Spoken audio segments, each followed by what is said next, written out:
السلام علیکم قدرمنو پښتنو. دغه دوې نجونې چې یوه کامله نومیږي بله پلوشه نومیږي له خپلې کورنۍ څخه پاتې سوي دي. افغان کډوالې دي، کورنۍ یې اوښتې ده، کډه یې اوښتې ده، دوی دلې پاتې سوي دي، کډه یې تللې افغانستان ته.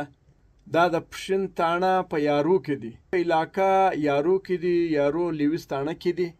نو دا د تاڼې څخه ماته دغه عکسونه چا رالیږلي دي. هغه وایي چې د دوی کورنۍ نه معلومیږي، یوه کامله ده بله پلوشه ده. دغه عکسونه دي.